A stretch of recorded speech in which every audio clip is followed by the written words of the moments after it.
नमस्कार। मेरे view now के सभी दोस्तों को मेरा नमस्कार। सुब्रत पाल का नमस्कार।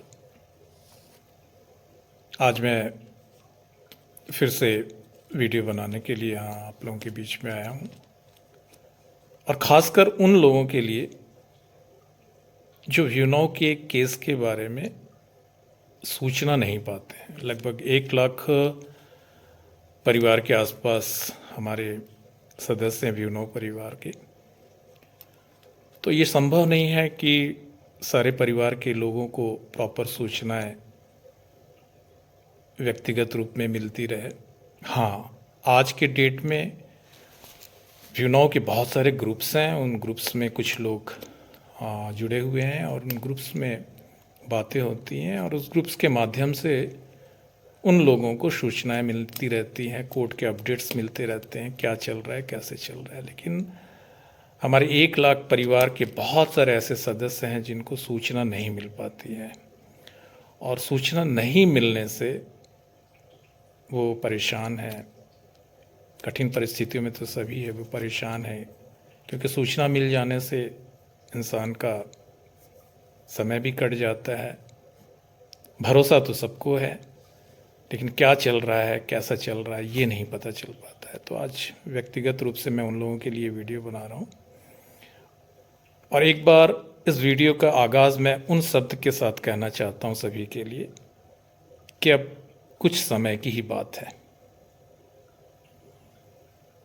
व्यू नाउ का कल भी अच्छा था, आज भी अच्छा है, और आने वाला कल भी अच्छा रहेगा। हम लोगों ने व्यू नाउ में क्लाउड पार्टिकल बाई किया है,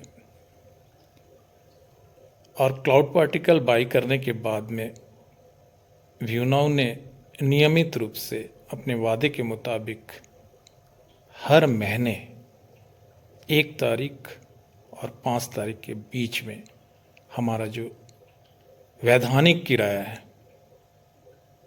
उसको हमको पेमेंट किया है। कभी व्यू नाउ ने हमारा 1 रुपया न रोका न विलंब किया,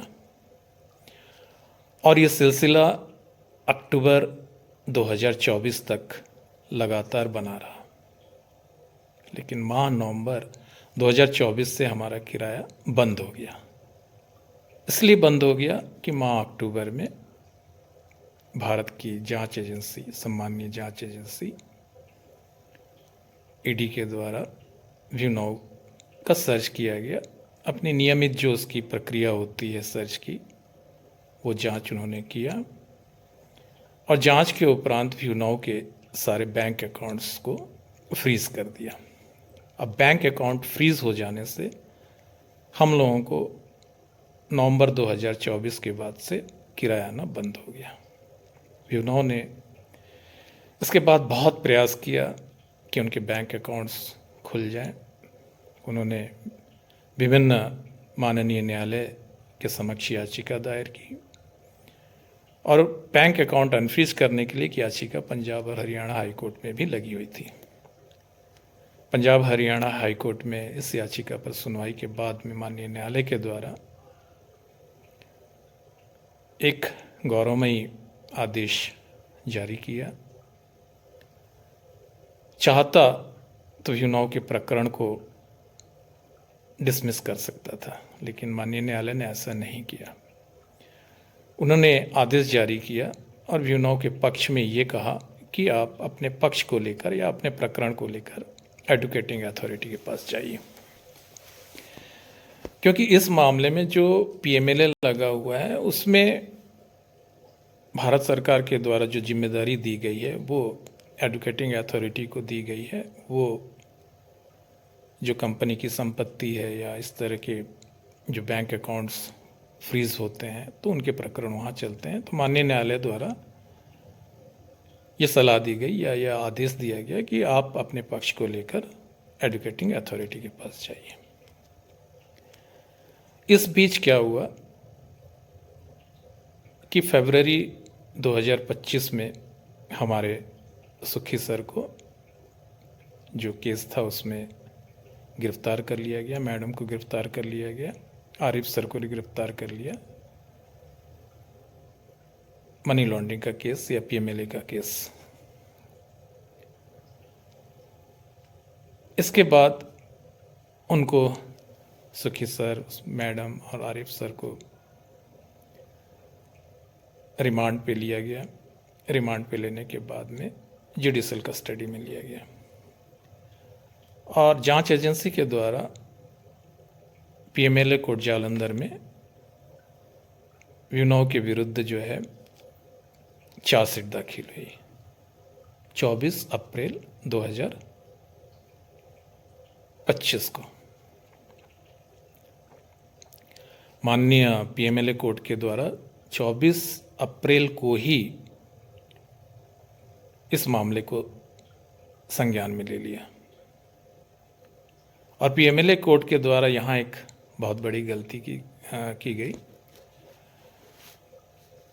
पीएमएलए कोर्ट को भारतीय नागरिक सुरक्षा संहिता 2023 की धारा 223(1) के तहत अनिवार्य सुनवाई का मौका विनोद को देना था, वो उन्होंने नहीं दिया और ईडी के द्वारा जो शिकायत दायर हुई थी उसको संज्ञान में लेकर विनोद के विरुद्ध मुकदमा चलाने का फैसला ले लिया।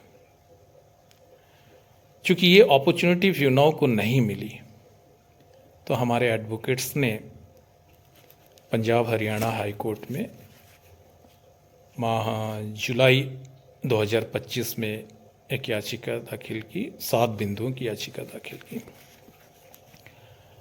उसमें बिंदु थे जैसे 24 अप्रैल 2025 का जो आदेश था पीएमएलए कोर्ट का उसको रद्द किया जाए, कस्टडी रिमांड आदेशों को रद्द किया जाए, गिरफ्तारी मेमो को रद्द किया जाए, प्रोसिक्यूशन मेमो को या प्रोसिक्यूशन शिकायत के ट्रांसफ़र आदेश को रद्द किया जाए। इस तरह के 7 बिंदु थे और ये मामला जुलाई 2025 से माननीय उच्च न्यायालय पंजाब हरियाणा कोर्ट में चलता रहा और 27 जनवरी को अर्जेंट बेस पे ये सुनवाई कोर्ट में लगी थी। 27 तारीख जनवरी को हमारे माननीय न्यायालय के द्वारा एक गौरवमयी आदेश जारी किया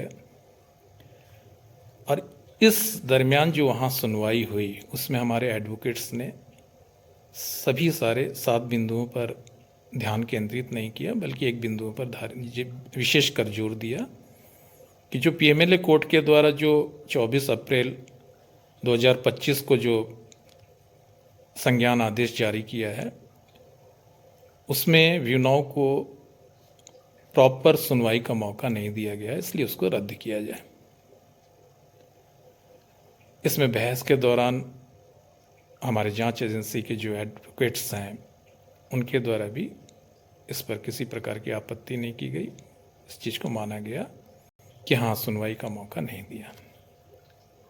माननीय न्यायालय द्वारा उस दिन एक आदेश जारी किया, एक बहुत बड़ा रिलीफ विनोद कंपनी को मिला और माननीय उच्च न्यायालय के द्वारा पीएमएलए कोर्ट के जो संज्ञान आदेश 24 अप्रैल का जो संज्ञान आदेश है उसको रद्द कर दिया।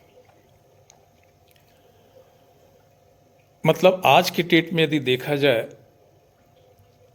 तो विनोद के ऊपर फिलहाल तो कोई केस नहीं है।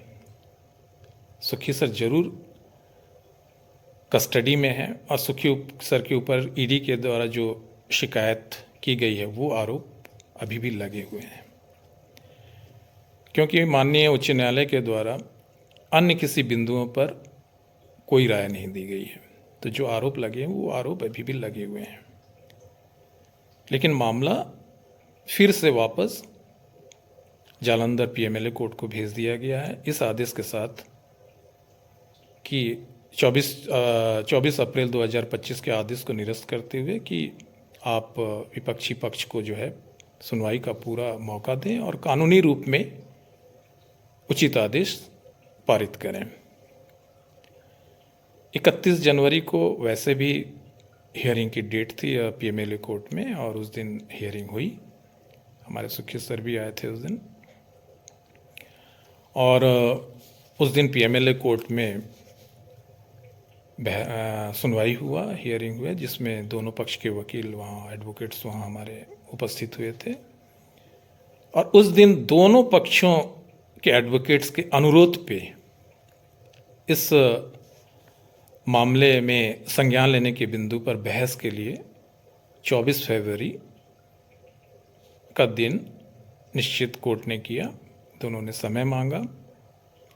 तो अब जो पीएमएलए कोर्ट में इस मामले को संज्ञान में लेना है या नहीं लेना है, इस पर बहस होगी 24 फरवरी 2026 को। उसके बाद कोर्ट निर्धारित करेगी कि इसमें केस चलाना है, नहीं चलाना है, पीएमएलए बनता है, नहीं बनता है। ये उस दिन या उसके बाद हमको पता चलेगा। बहरहाल हमारी व्यू नाउ कंपनी को बहुत बड़ी राहत मिली है। मैं बहुत पहले से कहता आया हूँ, लोग हमारे कुछ लोग हैं जो विचलित थे। विचलित होना स्वाभाविक है, कठिन परिस्थिति में गुजर रहे हैं सब लोग। क्या आज 14 महीने हो गए, 12 महीने हो गए, 10 महीने हो गए, लोगों को रेंट नहीं आ रहा है, ये नहीं, हम सब परेशान हैं, बहुत दुख भरी ज़िंदगी जी रहे हैं। उनका ये सोचना स्वाभाविक था। और वो विभिन्न ग्रुप में या बहुत सारे यूट्यूब्स, जो पॉजिटिव यूट्यूब्स चैनल्स वगैरह हैं, उसमें कमेंट भी करते हैं। तो उसमें उनका कोई दोष नहीं है, मैं दोष नहीं मानूंगा। ये समय का है खेल। मेरा कहना शुरू से ये था कि जब इंसान एक पौधा लगाता है तो उसी दिन से उसमें फल और फूल आना शुरू नहीं होते हैं, उसको एक समय लगता है। जब वो पूर्ण रूप से विकसित हो जाता है तब उसमें फूल आते हैं, फल लगते हैं। आप बीमार पड़ जाते हैं, डॉक्टर आपको दवाई देता है, इमीडिएट आपका बुखार या ठीक नहीं हो जाता। आपको चोट लगता है, आपको दवाई दिया जाता है, इमीडिएट ठीक नहीं होता, उसका एक समय होता है। उस समय पर ही वो चीज़ सही होगा। तो उसी तरह से हमारा जो प्रकरण था उसमें हमारे एडवोकेट से हमारी लीगल टीम जो है पूरा प्रयास कर रही थी। विभिन्न कोर्ट्स में जहाँ जहाँ लगा कि यहाँ हमको अपनी याचिका डालनी चाहिए, वहाँ पर पूरा प्रयास किया गया। और व्यू नाउ शुरू से ही लड़ रही है। व्यू नाउ जो एक सत्य को लेकर चल रही है और चाहती है कि वो सत्य के आधार पर ही निर्दोष होकर सामने आए। क्यों? क्योंकि व्यू नाउ का जो फ्यूचर है, उस फ्यूचर को बनाए रखने के लिए या देश के प्रति जो उसका योगदान देना है, उस योगदान को बिना किसी टीका टिप्पणी या बिना किसी दाग के आगे लेके जाना है। इसके लिए वो चाहती है कि हम मेरिट के आधार पर लीगली तरीके से हम बाहर आएंगे। और उन्होंने पूरा प्रयास किया विभिन्न न्यायालयों में। और अब वो समय आ रहा है कि जब पेड़ विकसित हो चुका है और रिजल्ट देने का समय है। और रिजल्ट आप लोगों को दिख भी रहा है कि बहुत जल्दी लोगों में एक पॉजिटिविटी भी आई है कि बहुत जल्दी जो है हम लोगों को हमारा किराया, जो बकाया किराया है, वो मिलेगा। हमारे सुखी सर जब जब वो लोगों से मुखातिब हुए हैं, कोर्ट्स में आए हैं, तो निश्चित हमारे लोग वहाँ गए हैं मिलने, उनसे बातें की हुई हैं। और सुखी सर ने हमेशा सबसे नज़रें मिलाकर ही बात किया, नज़रें झुकाकर बात नहीं किया। वो व्यक्ति शुरू से ही कहता था कि यदि व्यू नाउ में है तो डरना मना है। ये भी कहते थे कि जिसकी नियत में खोट नहीं, उसको कोई चोट नहीं। उनका हमेशा से एक कॉन्फिडेंस कि सब कुछ अच्छा है, सब कुछ अच्छा हो जाएगा। आप लोग खड़े रहिए कंपनी के साथ, सब कुछ अच्छा है, हमारा हर चीज़ सही चल रहा है, सब कुछ बेहतर है, कहीं किसी को घबराने की ज़रूरत नहीं है। तो उनका जो कॉन्फिडेंस लेवल था, वो कॉन्फिडेंस लेवल हम लोगों को बांधे रखा। और हम लोगों ने जो व्यू नाउ को या व्यू नाउ के जो काम है उसको देखते हुए ये भरोसा रखा कि हम किसी गलत कंपनी में नहीं हैं, एक ऐसी कंपनी में है जो आने वाले समय का फ्यूचर है। आज बजट था और आपने देखा भी है कि भारत सरकार ने डाटा सेंटर को जो उसके योगदान को बहुत बढ़ावा दिया है। विदेशी कंपनियों से को एक प्रलोभन दिया है कि वो भारत में आकर डाटा सेंटर लगाएं, टैक्स की छूट दी है।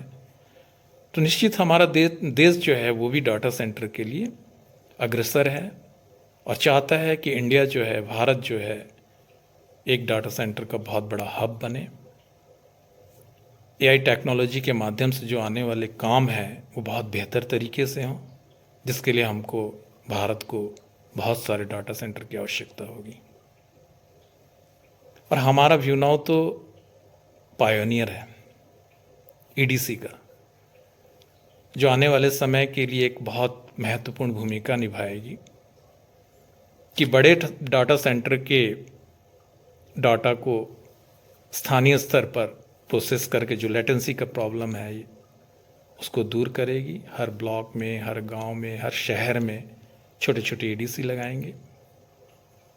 और व्यूनाव का जो एक सपना है कि वो पूरे विश्व का सबसे बड़ा नेटवर्क ईडीसी का बिछाएगी, और इस दिशा में प्रयास भी कर रही थी। और इस प्रयास में उसने UP government, Himachal government, Bihar government के साथ एमओयू भी साइन किया, और आने वाले समय में बहुत सारे और राज्य शासन के साथ एमओयू साइन होने भी वाले थे।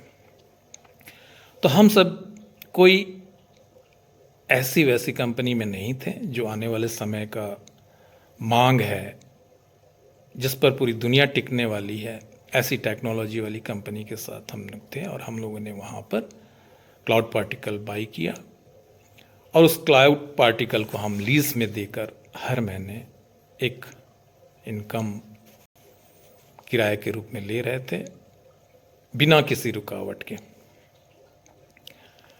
तो मेरा तो सभी से यही अनुरोध है और सभी से यही कहना है कि बस कुछ और समय बाकी है, ये समय टल जाएगा।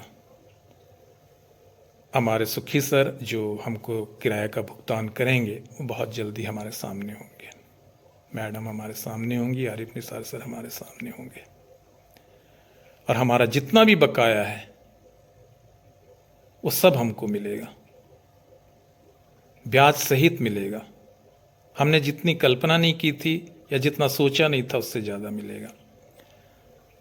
लेकिन हमको सिर्फ रेंट तक नहीं सोचना है, हमको हमारे भविष्य को लेकर, हमारे आने वाले जनरेशन को लेकर सोचना है कि इस कंपनी का विकास हो, इस कंपनी के साथ इसकी जो टेक्नोलॉजी है, जो व्यूनाव की जो एक टेक्नोलॉजी है, post quantum secure data centre की जो टेक्नोलॉजी है, और जो जिस दिशा में वो काम कर रही है, ये जल्द से जल्द आगे बढ़े, ताकि हमारा फ्यूचर इस कंपनी के साथ बहुत अच्छा हो। रेंट तो हमको आएगा ही आएगा। फिर व्यूनाव जो सिर्फ भारत ही नहीं, वो पूरे विश्व में अपना एक सिक्का जमाना चाहती है, अपनी टेक्नोलॉजी का सिक्का जमाना चाहती है। हमको गर्व होना चाहिए कि हम व्यूनाव के साथ हैं। ऐसे सोच लेकर हम व्यूनाव के साथ कल भी खड़े थे, आज भी खड़े हैं और कल भी खड़े रहेंगे। व्यूनाव के परिवार के एक एक सदस्य को फक्र होगा कि उसने एक